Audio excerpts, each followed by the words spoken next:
যে ঘরে দুইকা তিনবার সূরা ইখলাস পড়বে, ওর ঘরে এরকম বরকত হবে যে প্রতিবেশীর ঘর পর্যন্ত ছড়ায়া যাবে।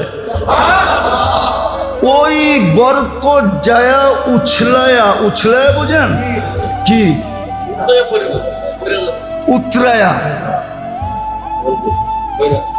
বলে, এই বরকত উছলায়া যায় প্রতিবেশীর ঘরে পড়বে, প্রতিবেশীর ঘর পর্যন্ত বরকত দিয়ে বেরা যাবে।